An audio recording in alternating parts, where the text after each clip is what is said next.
અહીં પૂર્વ સીએમ વિજય રૂપાણી પણ આ પ્લેનમાં સવાર હોવાની પુષ્ટિ થઈ ચૂકી છે। હાલ તેમની શું સ્થિતિ છે, શું હાલ છે, તેને લઈને થોડી જ વારમાં સ્પષ્ટતા થઈ જશે, પરંતુ હાલ તો બચાવ કાર્ય પૂરજોશમાં ચાલી રહ્યું છે। પ્લેન ક્રેશ થયું તે જગ્યા અને ત્યારબાદની કુલિંગની પ્રક્રિયા ચાલી રહી છે અને આ આખા કાટમાળની અંદર જે લોકો ઘાયલો જણાયા છે તુરંત જ તેમને સારવાર માટે હોસ્પિટલ ખસેડવાની કામગીરી યુદ્ધના ધોરણે ચાલી રહી છે, જ્યાં એનડીઆરએફની 2 ટીમ પણ રવાના થઈ ચૂકી છે, બીએસએફના જવાનો ત્યાં છે અને સાથોસાથ એનએસજીના કમાન્ડો પણ ત્યાં પહોંચી ચૂક્યા છે। આ ઉપરાંત જે સ્થાનિક લોકો અને ફાયર વિભાગની ટીમ પણ ત્યાં યુદ્ધના ધોરણે કામગીરીમાં જોડાય છે। બિલકુલ જયેશ, આજે તસવીરો સામે આવી રહી છે, ખૂબ ભયાનક છે। જુઓ, આખું પ્લેન બળીને ખાખ થઈ ગયું હોવાની આ તસવીરો છે, જેને કુલિંગ કરવામાં આવી રહ્યું છે અને 242 મુસાફરો ક્રૂ મેમ્બર્સ સાથે સવાર હતા અને આ જે તસવીરો છે એ ભયાનકતા દર્શાવી રહ્યા છે કે કેવી રીતે આખું વિમાન ક્રેશ થયું છે। નજીકમાં જે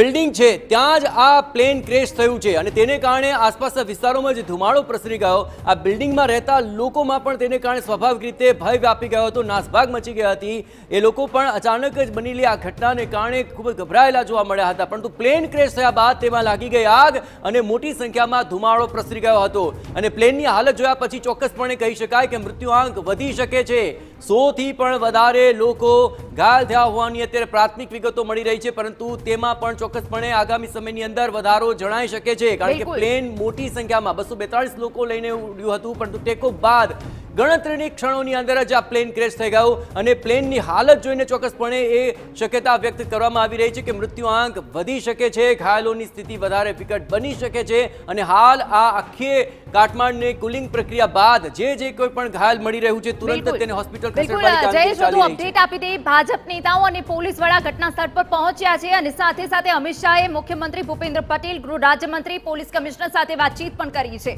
જો કે જરૂરી જે ફોર્સ છે, એનડીઆરએફની 2 ટીમ હાલ ઘટના સ્થળ પર છે, પરંતુ આપ એ ભયાનકતા જુઓ કેવી રીતે આ વિમાન આખું ક્રેશ થઈ ગયું છે, આખું બળીને ખાખ થઈ ગયું છે અને આમાં ક્રૂ મેમ્બર સહિત જો વાત કરવામાં આવે તો 242 લોકો સવાર હતા। પૂર્વ સીએમ વિજય રૂપાણી આ પ્લેનમાં સવાર હતા તે વાત પણ સામે આવી છે, એટલે સ્થિતિ ખૂબ ભયજનક હાલ બનેલી છે। અમદાવાદમાં મોટી દુર્ઘટના બની છે, પરંતુ આપને જણાવી દઈએ કે તમામ જે ફોર્સ છે તે હવે લાગી ગઈ છે। કેન્દ્રથી સૂચના આવી છે કે પેરામિલિટરી ફોર્સને જરૂરી સૂચનાઓ આપી દેવામાં આવી છે। આ પ્લેન ક્રેશ થયું છે, સીએમએ તેમના